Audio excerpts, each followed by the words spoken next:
Nah, itu tadi penjelasan yang saya temukan dari PPWRG tahun 1987. Ternyata sejak tahun 87 itu sudah ada yang namanya faktor reduksi beban hidup. Alasannya karena probabilitas. Memang betul kalau kita bayangkan kayaknya sih 10 lantai dari gedung kita itu kemungkinannya akan terisi penuh 10-10-nya secara serentak itu kan kecil. Oleh karena itu dimungkinkan adanya reduksi beban hidup baik di peraturan yang lama tahun 87 maupun yang peraturan paling baru sekalipun. Yang SNI 1727 tahun 2020. Nah, bagaimana cara aplikasinya? Berikut ini adalah selengkapnya. Nah, ini contohnya pada denah perencanaan gedung kita, bagaimana pengaplikasian dari faktor reduksi beban hidup tadi. Nah, sebelumnya saya akan sampaikan dulu, sebetulnya ketika kita memodelkan 3 dimensi dalam program analisis struktur, itu tidak dalam rangka kita mendesain plat. Ya, karena plat lantai itu biasanya akan kita analisis terpisah, kita hitung sendiri dengan asumsi tumpuan-tumpuan yang mungkin ada yang terjepit, ada yang bebas dan lain sebagainya. Itu intinya untuk plat lantai, penulangannya itu akan kita hitung sendiri. Nah, pada program analisis struktur yang kita lakukan sebenarnya adalah mendesain balok dan kolom dari portal bangunan kita gitu ya. Nah, sehingga nih saya kasih bocoran dulu. Nah, akan seperti ini nanti. Beban yang kita inputkan itu nanti berbentuk beban tributari terbagi merata pada unsur balok-balok gedung gitu ya. Nah, ini. Walaupun nanti dalam proses inputnya kita taruh pada plat, tapi plat itu sebenarnya hanya sebagai media saja. Jadi ujung-ujungnya program akan membantu kita untuk menghitung berapakah beban segitiga, beban balok anak, kemudian beban trapesium gitu ya. Jadi sebetulnya pada prinsipnya beban itu akan bekerja langsung di atas balok-balok induk kita gitu. Nah, dari pertimbangan ini, maka kemungkinan besar yang kita gunakan untuk reduksi beban hidup itu adalah yang ini loh. Yang kita gunakan itu bukan komponen balok. Maaf, bukan komponen plat gitu ya. Yang nilai KLL-nya adalah 1,0.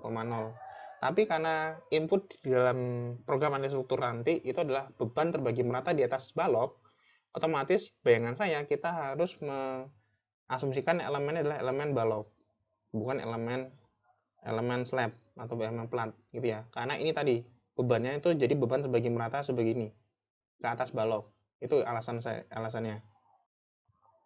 Nah, oleh karena itu ada dua pilihan, apakah balok tepi atau balok interior, mana yang diambil. Nah, melihat dari denah kita, kalau dilihat secara kasat mata, pada balok interior itu tributary areanya seluas ini. Jadi separuh ke atas, separuh ke bawah sampai ketemu balok anaknya gitu ya. Gitu. Nah, sedangkan pada balok eksterior itu hanya segini. Ini, itu adalah tributary areanya. Nah, bagi saya, pendapat saya pribadi, yang lebih kritis adalah balok interior. Karena luasannya jauh lebih besar daripada luasan tributarinya, lebih besar daripada luas tributari yang balok eksterior. Nah, oleh karena itu, nanti yang kita gunakan itu mengacu pada nilai KLL untuk balok interior, yaitu nilainya adalah 2,0 gitu. Seperti itu. Nah, kemudian kita lihat aplikasinya. Ingat, pada tugas perancangan ini sudah saya tentukan mana luasan tributari yang sebagai koridor, mana yang tributari sebagai kantor. Tributari koridor adalah yang warna merah ini. Ini adalah tributari yang koridor. Jadi karena di pembayarannya itu dipisah antara koridor sama ruang kantor, maka dan program kita juga sudah bisa jadi kan tidak ada alasan kita tidak memisahkan gitu. Jadi tidak satu lantai itu dianggap satu sama semua. Sedangkan yang warna putih itu adalah yang ruang kantor. Otomatis nanti reduksi beban hidupnya akan ada dua, yang ruang kantor dan yang koridor. Nah, kita lihat tributarinya untuk ruang koridor yang balok induk, yang ini ya, kebetulan ada ini. Itu tributarinya ukurannya adalah separuh 7,2 bagi 2 3,6 tambah 7,2 bagi 2 3,6. Artinya ukuran tributarinya itu sungguhnya 7,2 kali 7,2. Jadi AT-nya, luasan tributarinya adalah 7,2 kali 7,2 gitu ya. Itu sebesar berapa sih? Sebentar saya hitungkan. ketemunya 51,84 meter persegi gitu ya. Itu yang tributari yang balok interior untuk ruang koridor. Nilai KLL-nya adalah 2,0 tadi yang sudah kita lihat di peraturan. KLL-nya adalah 2,0 seperti itu. Lalu kemudian nilai L0 untuk koridor. Koridor itu berapa sih? Sedangkan nilai L0 untuk kantor itu berapa? Kita lihat di peraturannya. Pada koridor, nah ini gedung perkantoran, ini dia. Pada koridor, pada lantai pertama itu 4,79 kN per meter persegi per lantai pertama. Sedangkan koridor di atas lantai pertama, jadi lantai 2 sampai lantai 9 itu 3,83 gitu. Nah, kalau mau ya kita hitung aja buat semuanya. Gitu ya. Kita hitung koridor lantai 1. Koridor lantai 1 itu adalah nilainya berapa sih? 4,79. Sorry. 4,79 kN per meter persegi. Sedangkan L0 itu beban hidup dasar ya. Koridor lantai 2 dan seterusnya. Lantai 2 dan seterusnya. Itu tadi 3,83 kN per meter persegi gitu. Nah, sedangkan untuk kantor itu besarnya berapa? Kita lihat. Kantor besarnya 2,40. 2,40 kN per meter persegi. Oh iya. Kalau yang balok interior yang koridor itu yang ini, sedangkan yang kantor yang mana? Yang sebelahnya. Sebelah kan kantor berarti ini. Ini ya, ini yang tributari untuk balok induk interior pada ruangan kantornya yang warna putih. Gitu. Seperti itu. Seperti ini juga ada nih. Ini ya, ini juga balok induk juga gitu. Nah, oleh karena itu kita bisa menghitung nilai berapa nilai akhir. Jadi kita nilai akhirnya itu menggunakan rumus ini. Sebentar, kita ambil.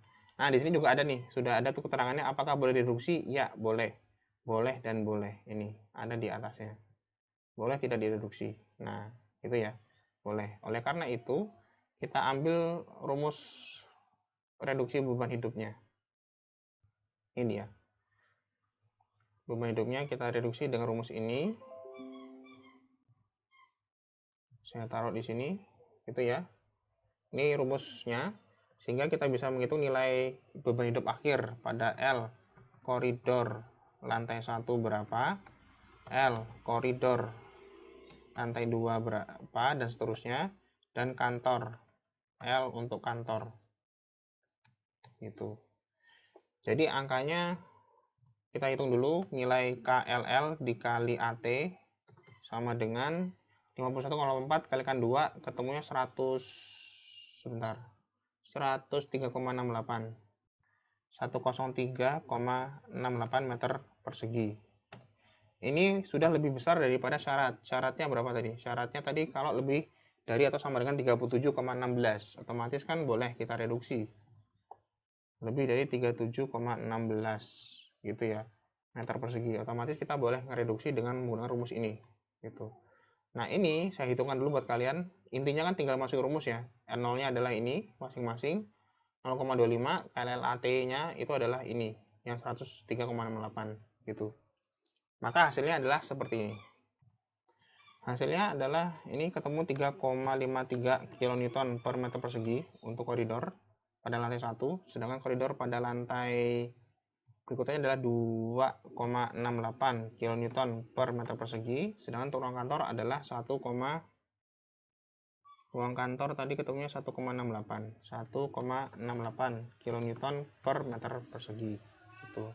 Sehingga nanti pada akhirnya beban hidup yang kita gunakan untuk perancangan yang kita input dalam program analisis struktur adalah nilai ini gitu. Tapi hati-hati, saya lupa, kita harus melihat pasal berikutnya.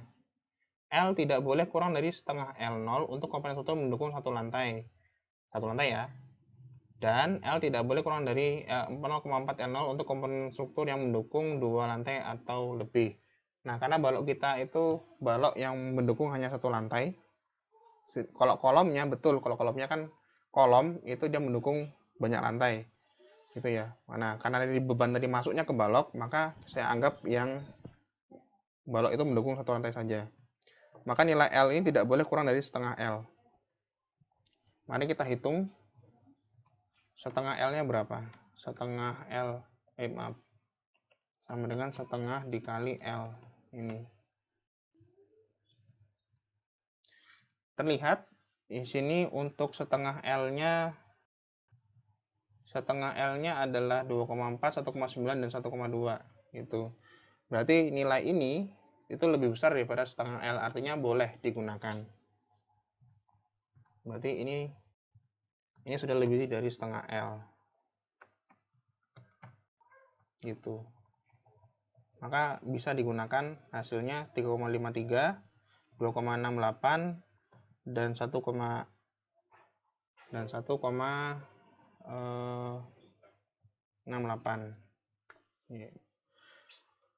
Baik, itu ya. Itu adalah aplikasinya.